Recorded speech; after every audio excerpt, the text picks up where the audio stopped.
Good morning.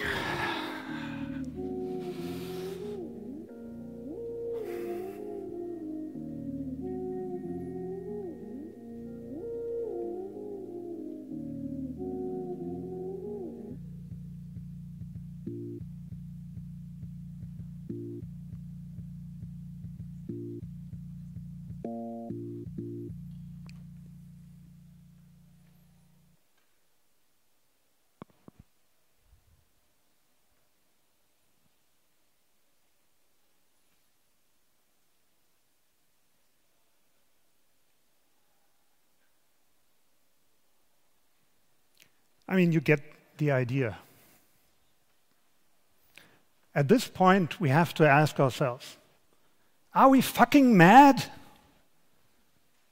I mean, who would do something like that? I mean, my parents' generation, my generation, we did this. And we're not doing anything about it, really. So what's wrong with us? I would argue that we have kind of lost our way. I mean, we used to think big, have all these visions about the future. You know, environmental crisis solved. You know, we live in space station if we want to. If we don't have to. Where did all this go? I think we've become way too comfortable. And part of it has to do with the fact that this stuff is hard. It's really hard because it involves physical things. A lot of innovation that we've seen in the last decades were software innovations, which is great. But let's face it, a lot of the stuff that is causing a lot of issues in the world has to do with hardware. And I would actually say it's because of the tools that we are using. So what are the tools that we're using? I mean, basically, if you think about it, how did the first humans build stuff? They basically hit a rock for a while, and then, you know, they had like a piece that was sharp, and they tied it to a stick, and then they had a hammer, and then we got slightly better at doing these kinds of things, and then 100 years ago, we started to do this kind of stuff. But overall, it's still the same way of building things that we invented during the Stone Age. That's basically automated Stone Age technology. We still hit on stuff and, you know, remove material. If you asked Michelangelo how did he design David, he said, well, it's quite easy. I removed everything that wasn't David. It's an insane way of building things, but it's not the only one. So how does nature build things? Nature builds amazing objects, including ourselves, but it never removes material. It just adds all the molecules that make up an organism. Everything is exactly at the right place. There's not a molecule wasted. There's no energy wasted. It's perfect. Completely different than the stuff that we are doing as humans. We waste a lot of energy, we waste a lot of material, but we keep things simple, because simple is good. Simple objects are easy to manufacture, simple objects are cheaper. So all the stuff around us, this is a beautiful room, but all the stuff around us is as simple as it can possibly be for the price we are willing to pay. And a large part of the price today is the environmental destruction that is caused by our manufacturing processes.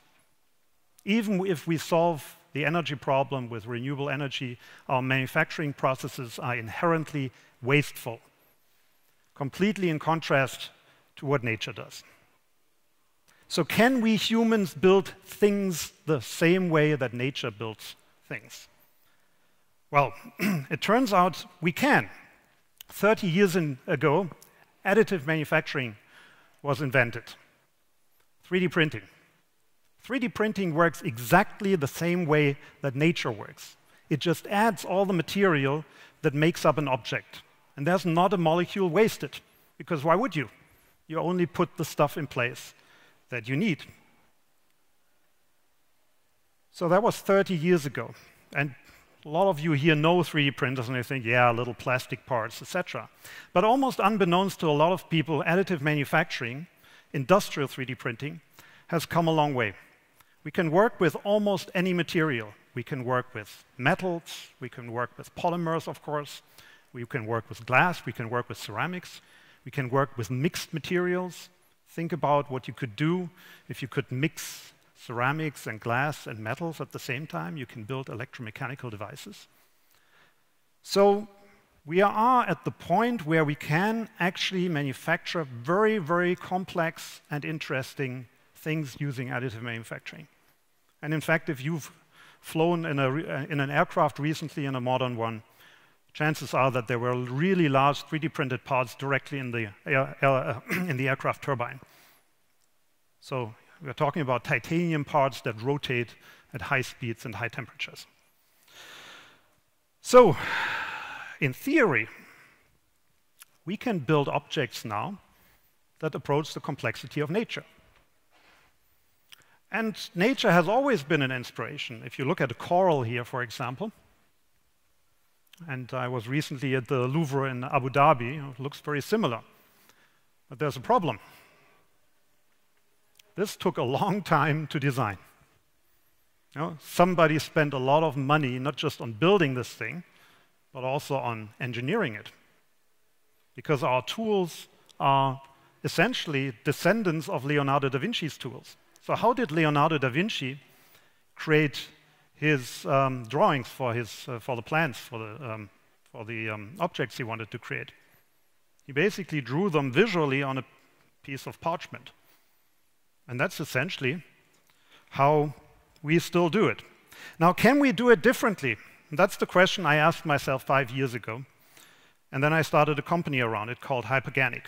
As the name says, we want to go beyond the organic and design objects not visually, so you know how it will look like and you tell the computer how it should look like, but functionally. Because that's exactly the same way that nature designs these amazing objects all around us. How does nature design objects? Nature tries things out, and some things work and some things don't work so well. And when things don't work well, the organism dies, and then another organism takes its place. And over a couple of billion years, nature became this amazingly intertangled ecosystem with a world full of really, really interesting specimens. Can we do something like that in a computer? That's what I asked myself 5 years ago. So in the old paradigm, you are creating an object that you already know how it should look like, and you just tell the computer basically the knowledge that you have in your head. In the new paradigm, you tell the computer how you design an object. So afterwards, the computer has an understanding of how certain types of objects are actually created. And then you can let the computer go to work and create lots of different objects and optimize them in very, very different ways. And the results are interesting. And I brought one with me to show you a little bit where this can go. So this here is a rocket engine. If it looks a little bit strange, it is because it's an alien object, because it was not designed by a human. It was designed by a computer. Now, the shape is interesting, but let's forget about the shape for a second and focus on what it is actually made of. So it's metal. It's called Inconel 718. It's an aerospace-grade material. It's a nickel alloy. But we did something interesting that only nature does. Because nature doesn't pick a material and then build something out of it. Nature modifies matter actively to get exactly the right properties. Think of a tree. You know, where does the trunk end and the leaf start? You know, it's gradual. So you actually build up the material that makes up your object. And here's a little example of that. So here's a piece of chalk. You know, it's this brittle material, not very useful for building stuff. And here's a seashell. Now, the seashell is extremely hard. try to break that, it's actually very difficult. It's harder than glass in many aspects. Now, the fun fact is, it's exactly the same material. In fact, this is made up of seashells that died millions of years ago, so it's literally exactly the same material. So what's the difference? So the difference is that as the seashell grows, it glues the chalk in place in microscopic patterns that generate extremely stable structures. So the end result is a material that has almost nothing to do with the source material. That's what nature does all of the time. Now, this is exactly what we have done here in this rocket engine. So as the engine was printed, we modified the laser pulses so that the inside of the engine became very, very dense, and the outside became almost brittle, almost porous, to save a lot of weight. This is something that we have never done as humans. We humans usually pick one material and then we build something out of it. If we need different properties, we use multiple materials and then we glue or screw it together to make up the final object. Here, we have emulated nature in a way that we humans are not able to do when we don't manufacture objects additively. Now, let's look at the shape. I'll move it up again. It's heavy. So the shape is weird, isn't it? You're kind of thinking, who would design a rocket engine like that? But the question is, how would you do it? You would probably find an engineer who has done it 1,000,000 times already, and the engineer would go to work and modify an existing engine. Now, don't change too much, because then it's going to be a lot of work when it doesn't work. Now, what we did here in the rocket engine is we generated dozens, hundreds, thousands of specimens and ran them through physical simulation. And when something worked well, we kept it, and when it didn't work well, we killed it. And after a while, you ended up with a rocket engine that maybe at first looked a little bit strange, but it will probably work much better than the ones that we designed manually in the past. Because as human designers, we hate it when we have to make revisions, because they take a lot of work. We want to go home, we want to go on vacation, and the computer doesn't care. So it's a completely new way of designing objects, and it's basically the same way nature designs objects. Now, why is it important that we manufacture it using additive manufacturing? It's because we can create these geometries that are unheard of. There's absolutely no way you can produce an object like that in any other way than with 3D printing. And in fact, most of the rocket engines that are on the market today are already 3D printed, because that's not only necessary for computer-generated design, but also for human-generated design. You have a lot of opportunities here with additive manufacturing. But additive manufacturing and AI-based design go hand in hand, because only with additive manufacturing can you enable the complexity that takes full advantage of these designs that come out of the computer. And only with the computer design you are able to take advantage of the unlimited complexity that the printer can provide. So it's really a win-win situation. And the fun thing is that over time these designs will become more and more complex. These are all static objects, right? They look complex, but we are really at the beginning of this evolution. And so think of if we have a design for a rocket engine, and we have a design for a pump, and we have a design for a tank. Can you combine all these algorithms together and generate the entire rocket? This is not something that will happen tomorrow. It will take a couple of years, probably maybe 20. But there will be a point where we will design everything using computer algorithms and AI. Now, where does the AI come into play? So at the beginning, this is a relatively manual process. So you write down the rules that the engineers use to build an object like that. But then you still have a huge solution space. So you can search a lot of different ways. So how do we humans approach this? We humans, we have an intuition. If I create a car, it probably has 4 wheels and the wheels are probably round. I don't just throw atoms around until I maybe get a car. Nature did that, but it took nature 4.5 billion years to come up with us humans. So we usually don't want to invest that much time. So we humans have an intuition, and computers don't have intuition. But if you couple this design process with reinforcement learning, you can develop an AI intuition of what direction you want to search in, and you can learn from your mistakes. And this allows you to converge much faster on the solutions that you actually want to work on. So, like I said, all the stuff here so far was static. Now, can we also build moving things? Of course we can.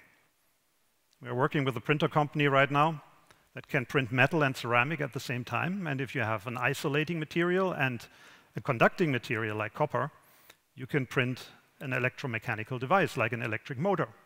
So this is experimental right now, but we're getting there.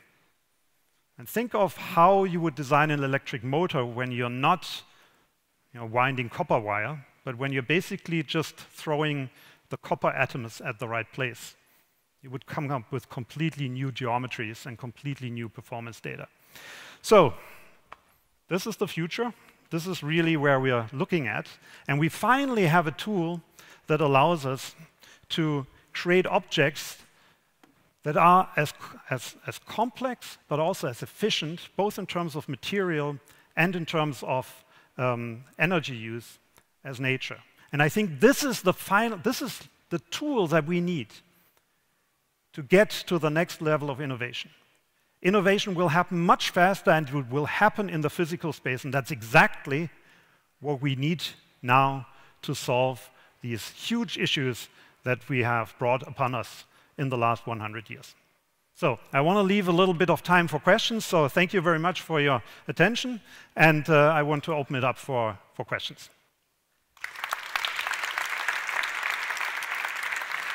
Thank you. So, any questions? Here's the first question. I think there's a mic coming around. Yeah. There is a mic coming. Gentleman here.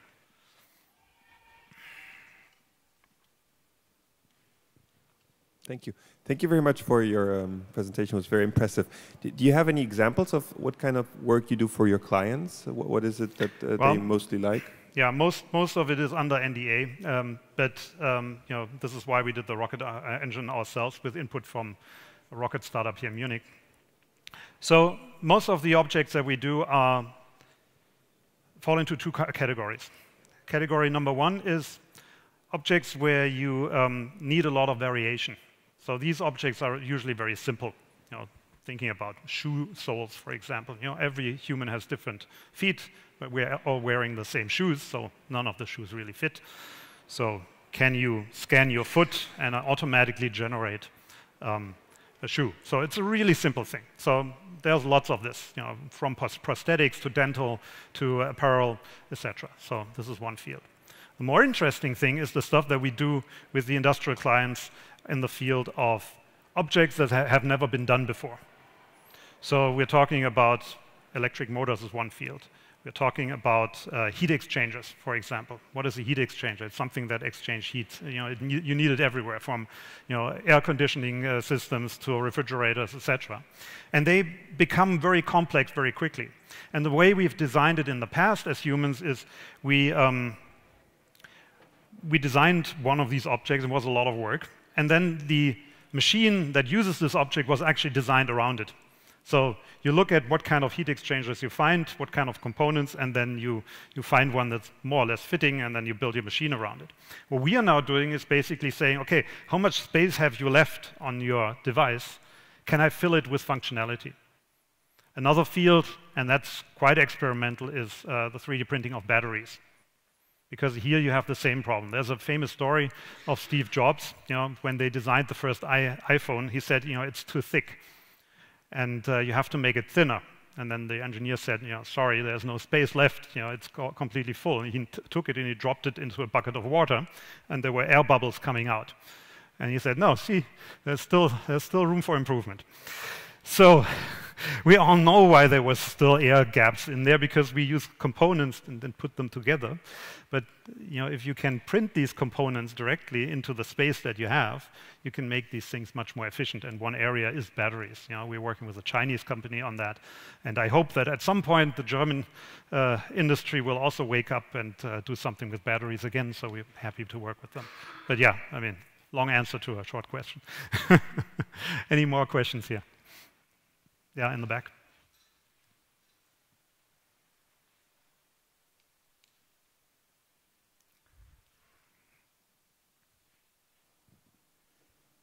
You presented a lot of stuff about the manufacturing process and design.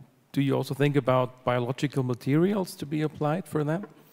Yeah, absolutely. So, one of the things that is really cool about our technology is that it's agnostic to the printer it uses.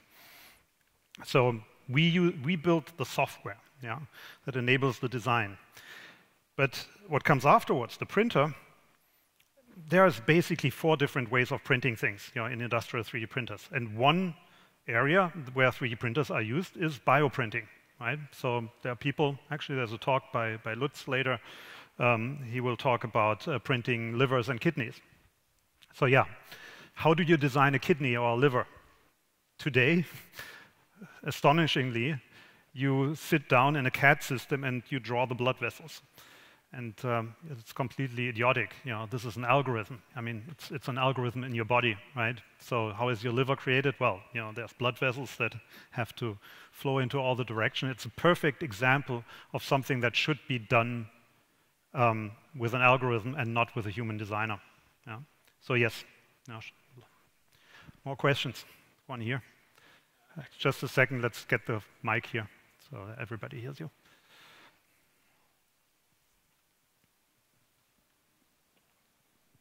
Okay, now. I have actually 2 or some more connected questions. So first, I understand this additive manufacturing makes the machines or the tools that you are producing more efficient. Does this also apply to the overall energy input in the manufacturing process? Yeah, I mean, the interesting thing about additive manufacturing is this, just like nature, you're basically paying for the amount of material and energy that you use. So automatically, the amount of energy and material that you want to use is reduced because you're optimizing for that. So this alone is like a huge step forward. But also generally, because you're working on such a granular level, you use way less energy than you use, for example, in a casting process, where you have to heat up like huge amounts of steel and then pour it in. Or if you think about a laptop, right? Your laptop today is basically milled from a block of steel, which is a hugely wasteful process. So yeah, it's dramatically reducing the energy input and also, of course, the material input. And you had a second question, I think? Yeah, second part of the question, are you also thinking of applying this, this technique to the process of 3D printing itself? So we work directly with 3D printer manufacturers, yes. Right, yeah. So there is a number of 3D printer manufacturers that run our technology as their operating system. And of course, then you have the interplay between the printer and the software, and you can do really interesting things because you get feedback from process, etc. So one of the interesting aspects about our technology is that for every point in space, I can essentially say, what material properties are here, what process properties are here, and I can come up with completely new materials and things. So the material scientists, their brains are currently exploding because there are now opportunities that they have never done before. Yeah. Last question here. Thank you. Are there 3D printers which are big enough currently to build, for example, an entire rocket turbine? Yes, absolutely. Yeah. So I mean, depends on what size. A Falcon 9 engine, not yet. Have to print in multiple parts.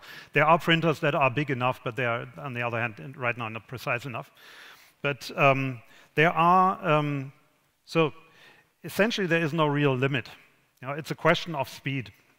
So there are the first metal printers now that can deposit 10 kilos per hour and stuff like that. So here you're talking about speeds where it makes sense to build a very large printer. Otherwise, it would take months to print something. This is one of the biggest problems, so to speak, of 3D printing is speed, but this is currently being solved.